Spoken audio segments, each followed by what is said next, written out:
This is a little more than 100 troy ounces actual silver weight of junk silver. This is $141 and something cents face, which again comes out to just over 100 troy ounces actual silver weight.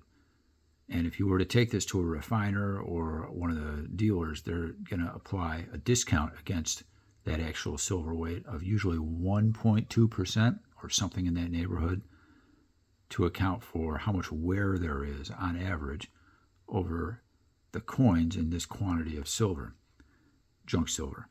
And that's because, this is pretty illustrative, you got a mix of coins that are basically uncirculated, like this 1964 quarter.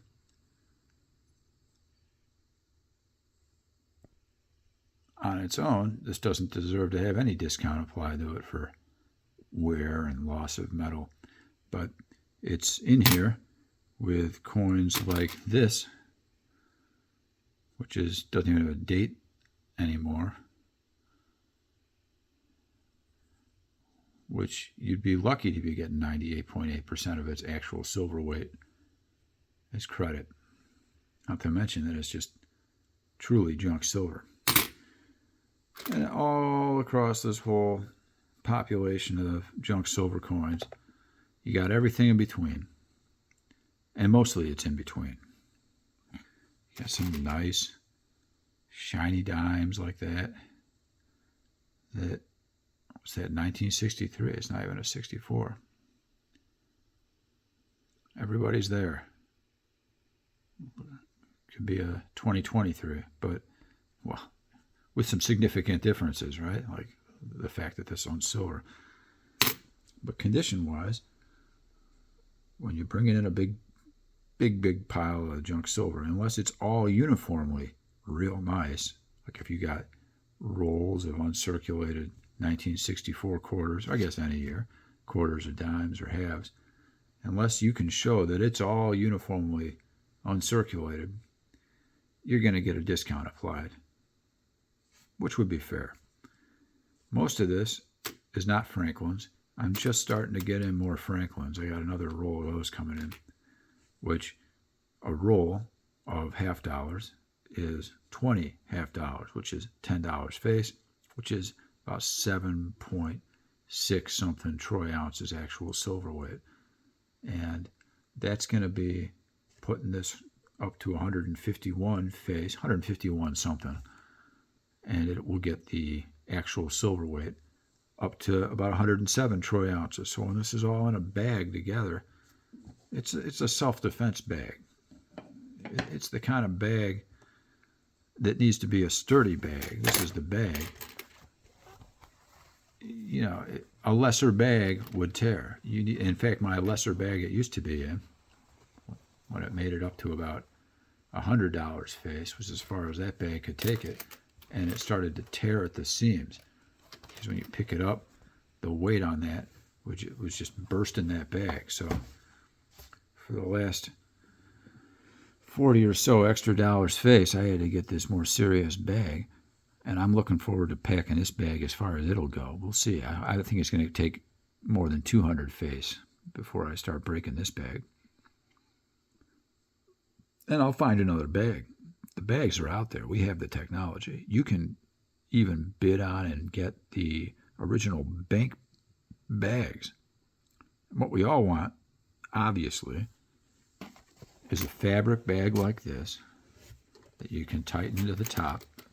I know you're not seeing this too well, but you want a fabric bag like this that sort of has this tight at the top, bulging out at the bottom, and you just want the big dollar sign on it. That's what I want. You shouldn't speak for anyone else. Just a big S with the two lines through it, and then I want to just grab the top and hold it up, and I want it to have like $300 face in it.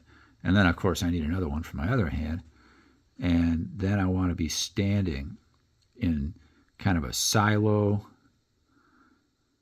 Silo is the best way to put it. With the coins, probably just up to or around the tops of my socks. You go higher than that and you got a problem with getting out. Because you'd be surprised how it's not like sand or sticky mud. This stuff's heavy enough that if you get yourself buried probably up to past the ankles in it, you're not going anywhere without help. If they got the red paint on them, what that means is, my understanding is that these were the jukebox quarters from bars back in the 60s and 70s.